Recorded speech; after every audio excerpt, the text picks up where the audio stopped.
All right, shalom, shalom. First and foremost, I want to give all honor, glory, and praise unto Yahweh, Bahasham, Yahweh Shai, Bahasham, Rakakwadash. Double honor to the apostles and the elders of Great Millstone, and shalom to the Akim out there, the Akwath, listening and learning, increasing in the spirit and power of Yahweh, Bahasham, Yahweh Shai. I wanted to get into not doubting Yahweh, Bahasham, Yahweh Shai, right? Because not doubting the Most High doesn't mean, you're going to have a demon creep in and try and cast some doubt, which happens to everyone. It'll happen to everyone. But the thing is not to give up on that hope that we carry, man. The thing is not to give up on the faith of being saved by Yahweh, Bahasham, Yahweh Shai. So this is Numbers 14 and 28.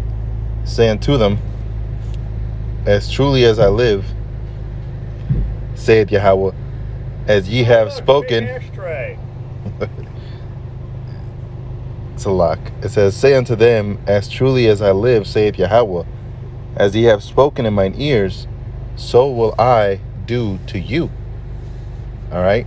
Your carcasses shall fall in the wilderness, in this wilderness, Salak, and all that were numbered of you according to your whole number, from 20 years old and upward, which have murmured against me, doubtless ye shall not come into the land, concerning which I swear to make you dwell therein, save Caleb the son of Jephunneh, and Joshua the son of Nun. You see? It says, but your little ones, which ye said should be a prey, them will I bring in, and they shall know the land which ye have despised. But as for you, your carcasses, they shall fall in the wilderness. Now, the same thing that happened back then, all right, is getting ready to happen again. In this Exodus that we're about to enter, where we're going to go to the land that was promised unto our fathers. The whole land of Israel, the kingdom of heaven. So what manner of man should you be? Okay, that you should carry yourself with full of faith. Even if there's darkness surrounding you, which there's always going to be darkness surrounding light, trying to convince the light to shut off. Okay. And when that light shuts off, what happens? It becomes part of the darkness. And that's what darkness is going to try to do, man. As being a man of the Lord, that's something that we're sure of.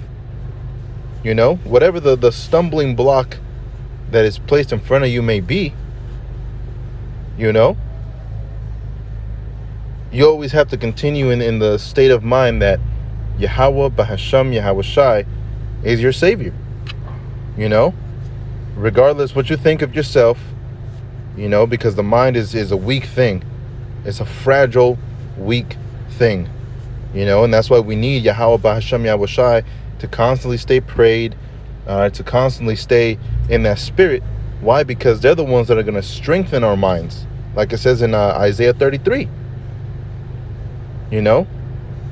But being doubtless, or being full of doubt is not going to get you anywhere, man. The only place it's going to get you is destroyed.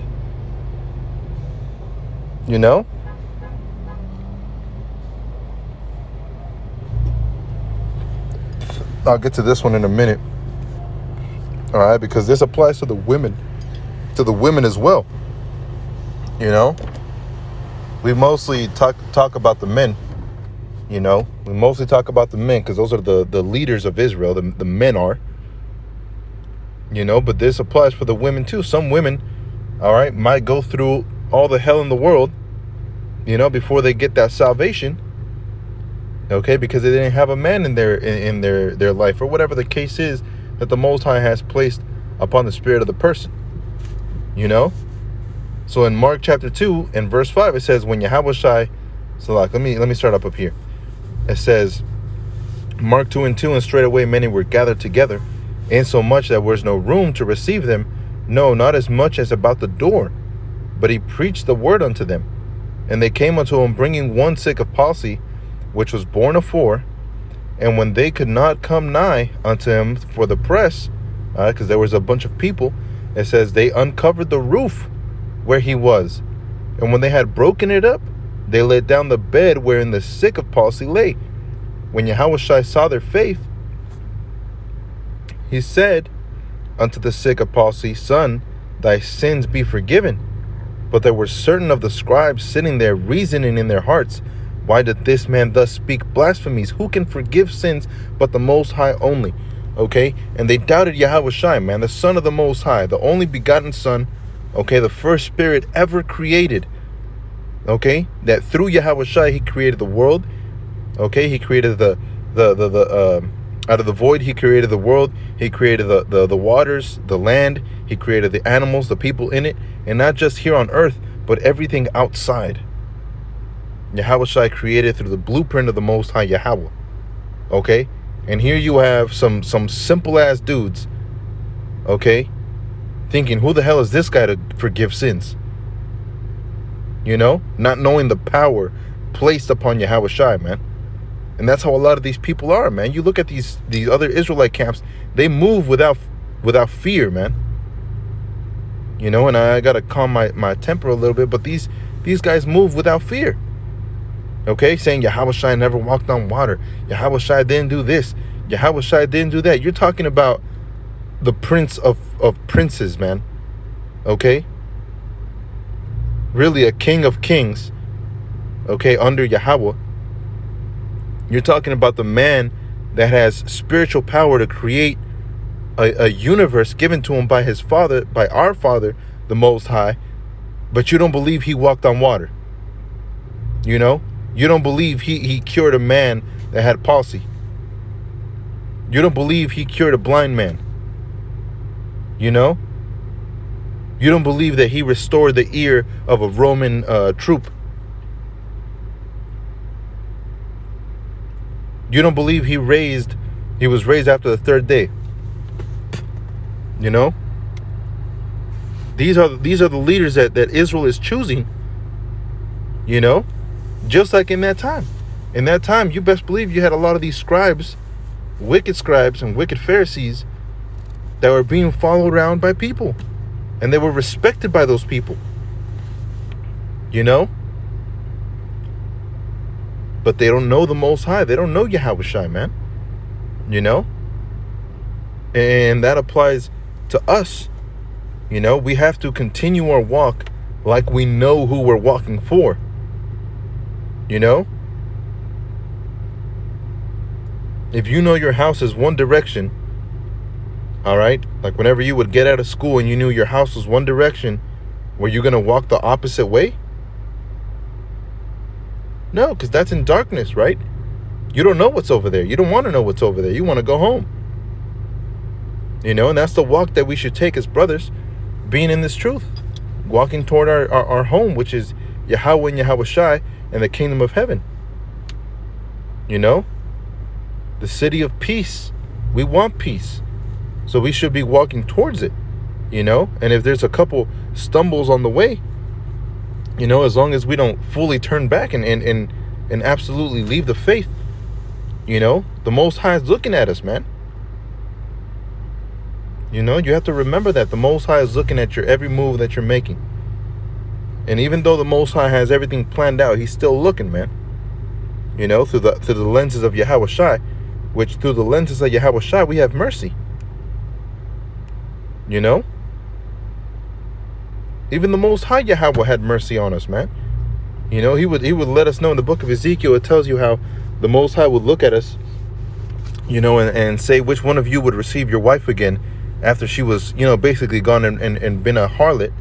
Which one of you would receive her back, you know, with happiness? Nobody, man. You look at how a right man, okay, not a damn simp or anything like you have Will Smith and all these other dudes. All right, a righteous man, a real righteous man, one that fears Yahweh, one that fears Yahushua. When you have a real righteous man and his woman that's supposed to be, all right, following behind him, goes off and becomes a harlot and then tries to come back, you know, what happens? That man's not going to look at that woman the same. You know? He's not going to look at that woman the same. Why? Because they lost that that good thing they had about them, you know? But yet the Most High in the book of Ezekiel says, turn to me. You know? He's saying, which one of you would receive a woman? None of you. But I would receive you. You know, and that's that great mercy Yahweh has for the nation of Israel, man. And a lot of people don't understand that, and they try to push their limits and say, I'm going to continue to do bad, and I'm going to continue to push my limits to see how far I can make it, you know, before I get in trouble. You know, and you never want to be that way, man. You didn't do it with your parents in the flesh, right? Those brothers that had a father, you know, a father figure, they wouldn't do it to their father figure, you know. They know they'll get their ass whooped, man. How much more the king of the universe, right? So it says, and immediately, verse 8, and immediately when Yahushua perceived in his spirit, when they so reasoned within themselves, he said unto them, why reason ye these things in your hearts? Whether is it easier to say to the sick of the palsy, thy sins be forgiven thee, or to say, arise and take up thy bed and walk, which was talking about the that man that he had cured. You know, it says, but that ye may know that the Son of Man hath power on earth to forgive sins. And he was speaking to the man of palsy. This isn't for the wicked to understand. This isn't for the 2/3. This is for us. These things that were written aforetime, that were written for our learning, okay, is so that we know Yahweh Shai is taking care of his people, okay? Is taking care of his town, his country, his followers, his his brothers in arms, you know? Yahweh Shai is taking care of the elect, as it says in Wisdom of Solomon chapter 3 and verse 9 and 10. You know, the Most High is taking care of his elect. That's it. You know, this isn't for Yahweh Shai to prove to the wicked, you see I'm real, you see I'm here. Okay, this is for Yahweh Shai proving to us, okay, the ones that don't murmur against him when we're going through this exodus, man. You know? So what does Yahweh Shai say in verse 11? It says, I say unto thee, those that believe, arise and take up thy bed and go thy way into thine house, which is what? The house of David. You know, spiritually speaking, he said it literal here, you know, but spiritually speaking, he's telling us to rise up. Okay? There's no more, you know, hands hanging and shoulders hanging, our face hanging down in shame, you know, walking every day like, damn, this is my life. You know? No, this is a thing of, I've been given light. You know? Look at how a fire behaves, man. Okay? Light a match. Light a fire with a lighter. Look at the way the flame behaves. You know? Do you see the flame laying down and just chilling? No, man, it's erect. Right? It's ready. It's risen. You know? So arise and take up thy bed. You know? That's what we got to do. We got to take up our cross. You know? We got to start working. Start laboring. You know? When you put up your bed, what do? You get up and you go to work. Right? It says, and go thy way into the house, which, like I said, spiritually, you know, I'm assimilating with the house of David. Okay? Was which is made up of 144,000 elect men and a great multitude that follows, that is women, you know, could be men and children. All right, but it says, and immediately, verse 12, and immediately he arose, took up the bed, and went forth before them all, insomuch that they were all amazed and glorified at Yahweh, saying, we never saw it on this fashion. And this is what's happening right now. You know, they always talked about the prophets, and they always talked about the prophecies, and they always talked about, you know, the biblical times. We are in biblical times, man. You know, look at what's happening according to Ezekiel 37. You know, the house of David is being woken up. Okay, the house of Israel, Judah and Israel, all right, the northern kingdom, the southern kingdom, they're being woken up. Okay, coming into this light, into this truth, prophesying, going out to the highways and byways, doing everything that needs to be done so their sins could be forgiven, and you have these people that are glorified, or not glorified, Salakia, that are amazed at all these things, wondering what's going on, and no matter how many times you tell them, they're not going to change their mind. Why? Because it wasn't meant for them. Us waking up was meant for the ones that are going to wake up. They're going to be amazed at all these things that happen, but the ones that it matters for is the elect, like Susanna. So now let me go to this one just to bring this out. This is Susanna chapter 1 verse 30. So he came with her father and mother and her children and all her kindred. Now Susanna was a very delicate woman, all right, and a beauteous to behold. And these wicked men commanded to uncover her face, for she was covered, that they might be filled with her beauty. Therefore her friends and all that saw her wept. Then the two elders stood up in the midst of the people and laid their hands upon her. And she, weeping, looked up towards heaven, for her heart trusted in Yahweh. Okay, because these wicked men, all right, they call themselves leaders of Israel.